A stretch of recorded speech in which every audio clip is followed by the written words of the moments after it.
काषाय वस्त्रं करदण्डधारिणं कमण्डलूपद्मकरेण शङ्खं चक्रं गदाभूषितभूषणाढ्यं श्रीपादराजं शरणं प्रपद्ये। नमो जन्मभूमी जिथे जन्म झाला, नमो आर्यभूमी जिथे वाढीला, नमो कर्मभूमी जिथे गुप्त झाला। नमस्कार माझा सद्गुरु दत्तात्रयाला। अवधूत चिंतन श्री गुरुदेव दत्त। साधकांनो, काल आपण बघितलं शुक्राचार्यांनी मुलीला संजीवनी मंत्र, देवयानीला संजीवनी मंत्र दिला, कच उठला, आणि देवयानीनी मंत्र म्हणून आपल्या पित्यालाही उठवलं आणि कच निघून जायला लागला। त्यावेळेस देवयानीचा युक्तिवाद, देवयानीचा हट्ट, पहिला हट्ट पित्याकडे होता पण कचाकडे तो चालला नाही। कचानी त्याला नकार दिला आणि कचानी का नकार दिला याची कारण मीमांसाही कचानी सांगितलं। जी कारण तिने सांगितली तीच कारण त्याने उलटी करून तिला सांगितली। म्हणून तिने कचाला शाप दिला की अरे तू ज्या कारणाकरता आला होतास, माझ्याकडनं, माझ्या पित्याकडनं जी विद्या शिकलास ती निष्प्रभ होईल, तू सगळं विसरून जाशील। म्हणून कचानी पण तिला शाप दिला। काय म्हणतो कच? वाया शापी आम्हासी, तू उगाच मला शाप दिलास ग। तुला जो पुरुष तुझा स्वीकार करणार आहे, ज्याच्याशी तुझा विवाह होणार आहे, तो ब्रह्मकुळाच्या व्यतिरिक्त असेल आणि तुझा पिता जो आहे तो खरोखर ब्रह्मज्ञानी आहे। शुक्राचार्य हे शेवटी त्याचे गुरु आहेत। त्यामुळे गुरूंविषयी बोलताना तो किती सुंदर बोलतोय। तो म्हणतो तुझा पिता ब्रह्मज्ञानी आहे, खरोखर श्रेष्ठ आहे। का? तुझ्या पित्याकडे संजीवनी मंत्र होता, तो अमृत संजीवनी जाणत होता। पण काय झालं ग? तुला शिकवलं,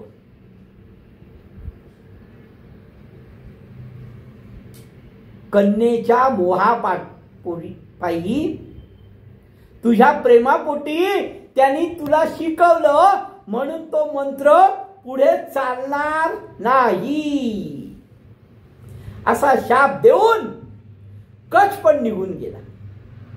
इंद्रभुवनामध्ये, स्वर्गामध्ये आनंद झाला की आता दैत्य जीवन राहणार नाही, कारण संजीवनी मंत्र निष्प्रभ झाला आहे। आता जर दैत्य सेनेला मारलं तर शुक्राचार्य उठवू शकणार नाही। त्यामुळे इंद्रभुवनालाही आनंद झाला। शुक्राचा संजीवनी मंत्र, शुक्राचार्यांचा संजीवनी मंत्र कामानये झाला अपात्र। गेलं गेलं गेलं, मंत्राचं सामर्थ्य संपलं।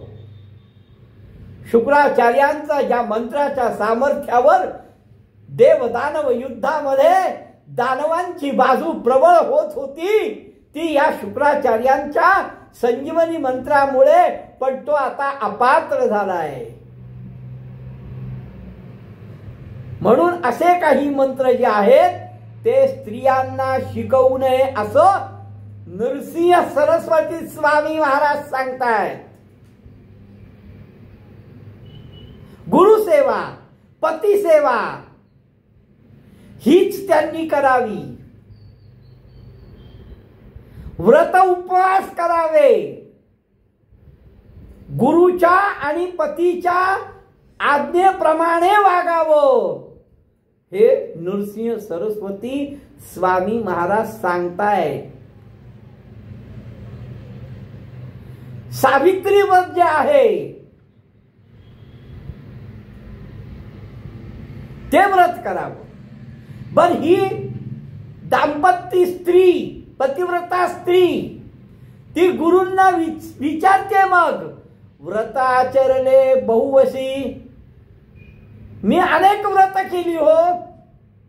हो बरोबर आहे हो. ज्या वेळेस तिचा पती आजारी होता माहूरमध्ये, त्यावेळेस तिने अनेक व्रत वैकल्य केली. पण आता तू सांगशील, सद्गुरूंना म्हणते मी अनेक व्रत आचरले, व्रत आचरले बहुबसी, तुझे वाक्य आम्हाची, तुमचं जे वाक्य असेल ते आता ब्रह्मवाक्य, कारण गुरुवाक्य आहे. त्यामुळे एखादं व्रत मला तुम्ही सांगावं, एखादं व्रत सांगा, ते मी करीन. तुझवरी माझा विश्वास, हे खऱ्या अर्थाने बोलते बरं का. आम्ही पण अनेक वेळेस सांगतो विश्वास आहे, विश्वास आहे, पण मनामध्ये साशंकता अनेक आहे, कुठला विश्वास आहे. पण इथे तसं नाही. ती म्हणते की मी अनेक व्रत केली, पण आता तुझा शब्द प्रमाण, तुझ्यावर विश्वास आहे. विश्वास असणं आणि विश्वास आहे असं सांगणं याच्यामध्ये फरक आहे. इथे ती विश्वास आहे. तुझवरी माझा विश्वास, तुझं वाचून नेणू आणि का असं, तुझ्याशिवाय आता मला दुसरं काहीही नाही. त्यामुळे तुम्हीच मला व्रत सांगा, नाहीतर मला व्रत काय, तर तुमची चरण सेवा. तुम्ही काहीतरी व्रत सांगा, नाहीतर तुमच्या चरणाची सेवा, हेही माझं व्रत आहे. बघा, तुम्ही म्हणाल बरोबर आहे, ती असं बोलणार कारण तिचा मेलेला पती जिवंत झालाय, मान्य आहे. पण तिचा पती मृत झाला तेव्हा सुद्धा, त्या घडीला सुद्धा, त्या कठीण प्रसंगात सुद्धा ती स्थिर होती आणि तिचा सद्गुरूंवर विश्वास होता, म्हणूनच तिचा पती उठला. तिचा पती उठला म्हणून ती आता सांगत नाही की माझा तुमच्यावर विश्वास आहे. पण तिचा पती मृत असताना सुद्धा ज्या विश्वासाने अग्निकुंडापासून सुद्धा ती आपल्या दिलेल्या शब्दाप्रमाणे सद्गुरूंना भेटायला संगमावर गेली, ती जी निष्ठा दाखवली, ती जी श्रद्धा दाखवली, तो जो विश्वास दाखवला, त्यामुळेच तिचा पती उठला. म्हणजे तिचा आत्ताच विश्वास त्यांच्यावर आहे किंवा ती आत्ताच विश्वास प्रदर्शित करते असं नाहीये. तुझवरी माझा विश्वास, तुझं वाचून नेणू आणि का असं, तुझ्याशिवाय मी आता आणखीन कोणाला काही विचारायला जाणार नाही. आम्ही सद्गुरू असताना सुद्धा अनेकांना अनेक गोष्टी विचारत सुटतो, पण इथे ती सांगते तुझा वाचून मी कोणाला काहीही विचारणार नाही. व्रत तुझी आम्हास, तू म्हणजेच आमचं व्रत आहे, तुझी सेवा म्हणजेच आमचं व्रत आहे. आमची भक्ती तुझ्या चरणावर स्थिर राहो, तुझ्या वाक्यावर स्थिर राहो.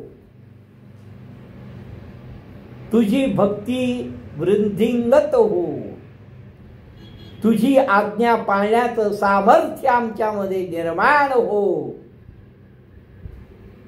ऐसा निरोप द्या, असं काहीतरी सांगा हो की जेणेकरून तुमची भक्ती वाढेल, तुमच्याविषयी श्रद्धा वाढेल. तुमचं चरण हेच व्रत, असं काहीतरी सांगा. म्हणून तिने सद्गुरूंना नमस्कार केलाय. कृपा करा गुरुराया, कृपा करा. श्री गुरु म्हणती तियेसी, हे बोलल्यानंतर गुरु म्हणतायत, नरसिंह सरस्वती सांगतायत की तुला मी एक व्रत सांगतो. आता पुन्हा सद्गुरू तिला काही व्रत सांगणार आहे. स्थिर होय आहिरेपण, की जेणे तुझं सौभाग्य, तू सवाष्णव, तुझं सौभाग्य स्थिर राहील आणि तुझ्या नवऱ्याला राज्य प्राप्त होईल. गुरुमुखातनं निघालेला आहे, कधीही खोटं होत नसतं. फक्त आमची श्रद्धा, आमचा विश्वास आणि आमची गुरुनिष्ठा यावर अवलंबून असतं. श्री गुरु म्हणती तियेसी, सांगेन तुझं व्रत ऐसी, स्थिर होय ऐवे पणासी, राज्य पावे तुझा पती, दंपत्य विनवी श्री गुरुसी. सद्गुरूंनी असं सांगितल्यावर ते दोघं नवरा बायको सद्गुरूंना विनंती करतायत. काय म्हणतायत? तुमचे वाक्य आंबासी. ठीक आहे, तुम्ही सांगताय तर सांगा. अहो, तुमचं वाक्य जे असेल तेच आम्ही करू असं आम्ही बोलतो, करत नाही. पण इथे तसं नाही. अहो, तुम्ही सांगा गुरुवर्य, तुम्ही सांगाल तसंच आम्ही करू. जैसा तू निरोप देसी, जसं तू सांगशील तेने रीती राहत. तुम्ही सांगाल तसंच आम्ही राहू. तुम्ही सांगा असं ते दोघं दाम्पत्य पती पत्नी सद्गुरूंना सांगतात. पुन्हा सांगतो, त्याचा प्राण वाचला म्हणून नाही, त्याच्या आधी सुद्धा हे तसेच होते. ते काय म्हणतात पुढे? आता ते दोघं दाम्पत्यच म्हणतात. जो गुरुवाक्य न करी, गुरूंचं जो ऐकणार नाही, जो गुरुवाक्य न करी तो पडे रव घोरी. अहो, जो गुरूंचं ऐकणार नाही तो नरकात जातो. हो, त्यामुळे तुझे वाक्य आम्हा श्री, तुझं वाक्य आम्हाला मस्तकावर आहे असं म्हणून ते दोघ जण सद्गुरूंच्या चरणाशी लीन झाले आहेत. सद्गुरूंना पुन्हा पुन्हा नमस्कार करतायत. अजून त्यांना व्रत सांगितलेलं नाही, तरी व्रत सांगण्याआधीच ते दोघं दाम्पत्य म्हणतायत, तुझे वाक्य जो न करी तो पडे रव घोरी. तुझे वाक्य आम्हा शिरी, म्हणून चरणी लागला. म्हणून ते सद्गुरूंच्या चरणावर नतमस्तक झाले. भक्तवत्सल श्री गुरुनाथ, आमचे सद्गुरू, आमचे म्हणण्यापेक्षा कोणाचेही सद्गुरू. मुळात आद्य गुरु शिव आणि कलियुगात दत्तावतार घेतलेले नरसिंह सरस्वती स्वामी महाराज, श्रीपाद श्रीवल्लभ स्वामी महाराज आणि जे जे गुरु असतील ते सगळे गुरु भक्तवत्सल आहेत. आणि भगवान दत्तात्रयांचे अवतारी आमचे नरसिंह सरस्वती तर भक्तवत्सल होतेच आहेच. भक्तवत्सल श्री गुरुनाथ. आणि अतिशय प्रेमाने, अहो, शिष्याची जर खरोखर एकाग्रता असेल, शिष्य खरं एकनिष्ठ असेल, तर त्या गुरूंना सुद्धा शिष्यांना काही सांगण्याची उपरती होते. आणि मग काही चांगले मार्ग गुरु शिष्यांना सांगतात. पण शिष्य त्याच पद्धतीचे नसेल तर गुरु ही शासंक होतो. काय यांना सांगावं, काय यांना बोलावं, काय यांना करायला सांगावं. पण इथे तसं नाही. भक्तवत्सल गुरुनाथ त्यांचं हे वाक्य त्यांनी ऐकल्यानंतर त्या अतिशय प्रेमाने सद्गुरु त्यांना व्रत सांगतायत. त्यांना कुठलं व्रत सांगतायत? कारण ते दोघं जण लीन होऊन सद्गुरूंकडे व्रत ऐकण्याच्या तयारीत आहेत. सिद्ध नामधारकाला सांगतोय की अतिशय सुंदर असं व्रत नरसिंह सरस्वतींनी त्या पती पत्नींना सांगितलंय. ऐकता ती दाम्पत्यानिका अतिप्रीती करोनिया. सद्गुरूंनी अतिशय प्रेमाने त्यांना सांगितलंय आणि तेही अतिशय प्रेमाने ऐकताय. श्री गुरु म्हणती तयांसी. गुरु त्यांना म्हणाले इतिहासामध्ये एक व्रत आहे. काय? तर हाच प्रश्न ऋषींनी सुतांना विचारला होता. पुराण सांगणारे, प्रवचन सांगणारे सुत जे आहेत त्यांना विचारला होता. व्रत बरवे निरोपावे. ऋषी म्हणतात सुतांना एखादा चांगलं व्रत सांगा हो. जसं इकडे त्या दाम्पत्यांनी सद्गुरूंना विचारलंय तसं सुतांना ऋषी विचारतात. एखादं चांगलं व्रत सांगतात. सूत म्हणतात, सूत म्हणे ऋषीश्वरांसी. ज्यावेळेस ऋषींनी सुतांना विचारलं त्यावेळेस सूत म्हणतायत व्रत सांगेन मनोहर. अतिशय चांगलं व्रत मी सांगतो. कोणी करावं हे व्रत?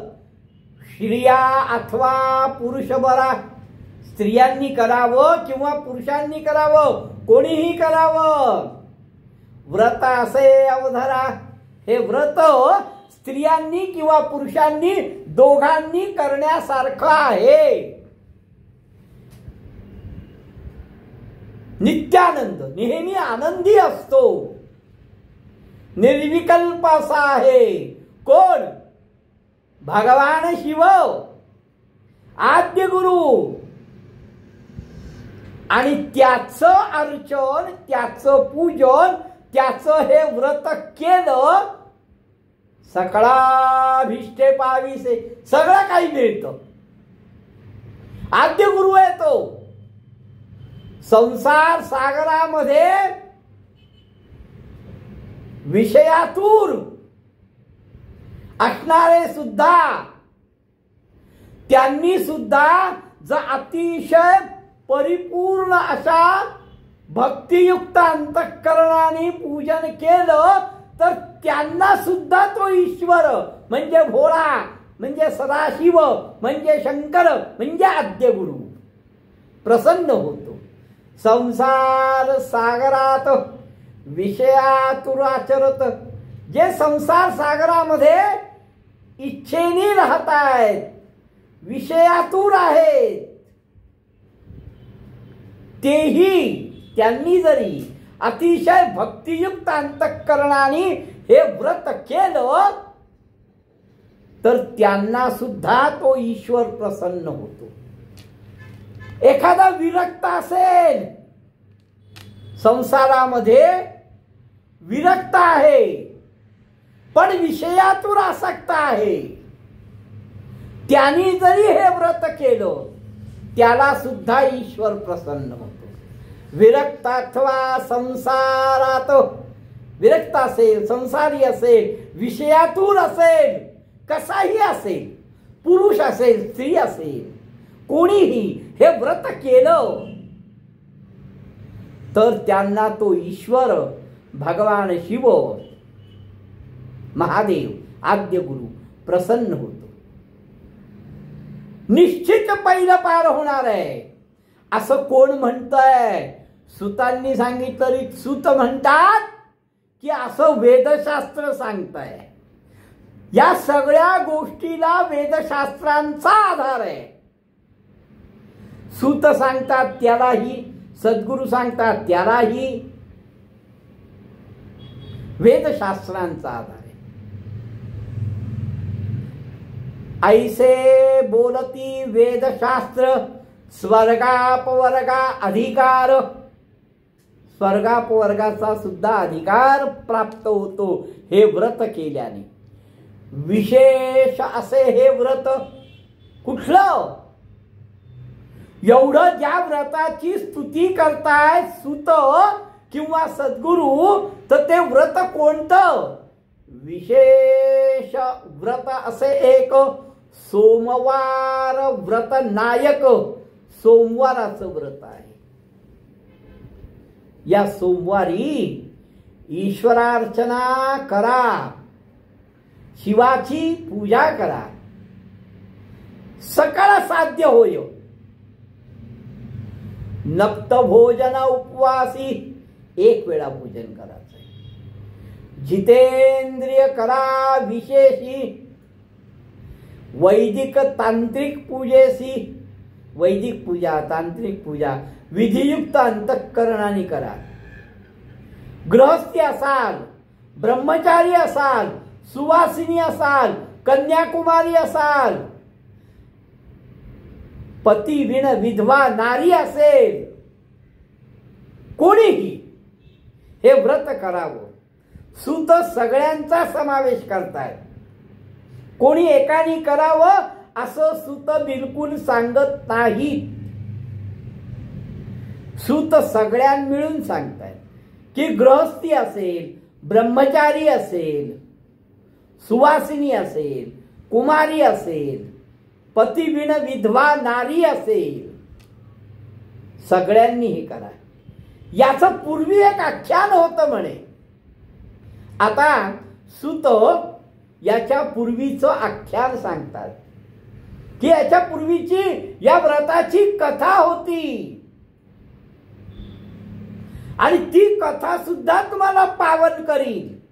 ती जर कथा एकाग्रतेने ऐकलात तर ती कथा सुद्धा तुम्हाला पावन करील, अशी ती कथा होती. ती कथा कशात?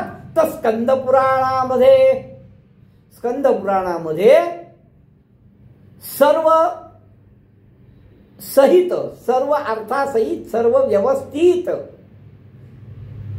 नाममात्र नाही, साध्यंत सगळा वृत्तांत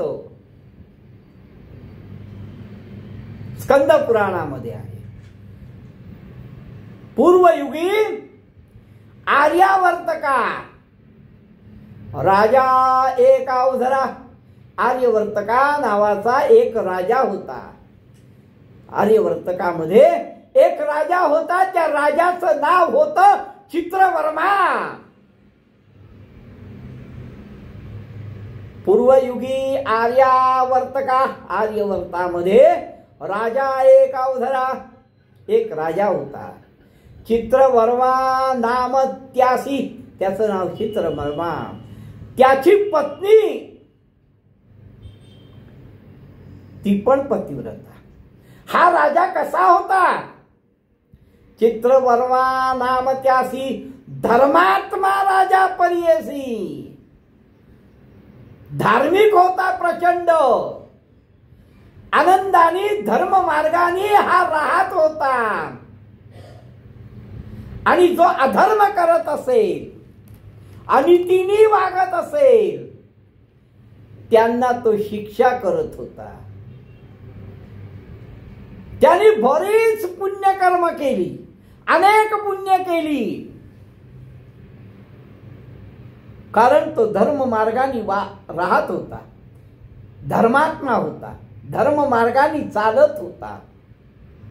अनेक पुण्य केली आणि पुण्य करून त्यांनी आपली संपत्ती वाढवली होती. या चित्रवर्म्याने पुण्यमय कर्म करून धर्म मार्गाने राहून आपली संपत्ती वाढवली. सगळी पृथ्वी त्यांनी काबीज केली होती, सगळी पृथ्वी त्यांनी जिंकली होती. धर्म मार्गावर, पुण्य मार्गावर, पुण्यकर्मानी, धर्म मार्गाने अधर्मांना शिक्षा करून त्यांनी सर्व पृथ्वी जिंकली होती, प्रचंड संपत्ती निर्माण केली होती. सहपत्नी धर्म करीती, त्याची बायको पण धर्म करत होती. ती राणी ती सुद्धा धर्म करत होती आणि त्या राणीनी पुत्रकाम्ये शिवप्रती शिवाची आराधना केली होती, मूल व्हावं म्हणून, मुलगा व्हावा म्हणून, अपत्य नाही म्हणून त्याची पत्नी आणि तो दोघांनी सुद्धा शिवाची आराधना केली. असा काही काळ गेल्यानंतर त्यांना एक कन्या झाली. सहपत्नी धर्म करीती पुत्र कामे शिवाप्रती. शिवाच्या समोर आपल्याला पुत्र काम्य व्हावं, पुत्र व्हावा या इच्छेने ते धर्म कर्म करत होते. ऐसे किती काळ क्रमिता. असा काही काळ गेला, कन्या झाली तया ते. त्यांना मग एक मुलगी झाली. शिवाची पूजा करत होते, धार्मिक होते, धर्म प्रवृत्तीचे होते, पुण्यकर्मात करणारे होते आणि शिवाच्या कृपेने त्यांना एक कन्या झाली. अतिसुंदर सुलक्षण. कन्येचं लक्षण काय? अतिशय सुंदर, अतिशय देखणी. कशी? पार्वती रूपा समान. अहो पार्वती सारखी दिसत होती, उमा सारखी दिसत होती. तिचं तेज सूर्यकिरणासारखं पसरत होतं.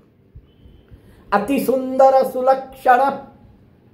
बर सुंदरही होती, सुलक्षणी पण होती, पार्वती सारखी होती. तिचं तेज सूर्यासारखं पसरत होतं. अतिशय लावण्य की ज्याचं वर्णन करता येणार नाही, सूत सांगतायत. ही चित्रवर्म्याची मुलगी इतकी सुंदर होती, शिवाची पूजा केल्यामुळे झाली. आणि तिचा जन्म झाल्यावर तिचं भविष्य जातक ऐकण्याकरता राजानी द्विज मिळाले अपारेसी. भरपूर ब्राह्मण आले, प्रत्येक जण आपापल्या परीने तिचं जातक वर्तवतायत. म्हणती कन्या सुलक्षण. हे राजा, तुझी कन्या सुलक्षणी आहे, तिचं नाव सीमंतिनी असं ठेव. सीमंतिनी असं तिचं ठेव नाव. उमासारखी मांगल्य आहे ती, उमासारखी मांगल्य रूपता आहेच आणि दमयंती सारखी सुस्वरूप आहे.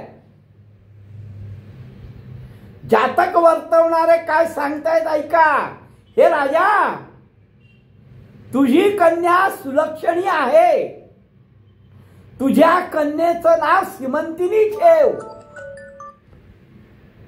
उमेसारखी मांगल्यप्रद आहे आणि दमयंती सारखी सुस्वरूप आहे, भगीरथी सारखी रूपवान आहे, लक्ष्मी सारखी गुणवान आहे. बघा कोणाचे गुण तिच्यामध्ये भरलेले आहेत. अहो पार्वती सारखी आहे, दमयंती सारखी आहे, भगीरथी सारखी आहे, लक्ष्मी सारखी आहे.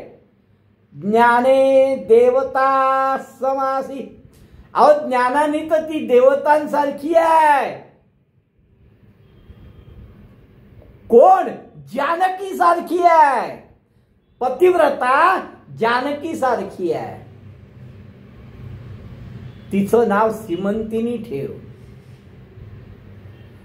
तिचं अनेक वर्णन अनेक ज्योतिषी करतायत. एवढी सुशील, एवढी तेजस्वी, एवढी ज्ञानवंत अशी ती कन्या. आणि तिचं जातक वर्तवताना प्रत्येक ज्योतिषी आपापल्या परीने सांगतोय. ज्योतिषी अजून काय सांगतात? कोण कोण तिच्याबद्दल काय काय सांगतं आणि पुढे सोमवार व्रत कसं केलं जातं, त्या सोमवार व्रतानी काय होतं, हे सगळं आपण उद्या बघू. अवधूत चिंतन श्री गुरुदेव दत्त.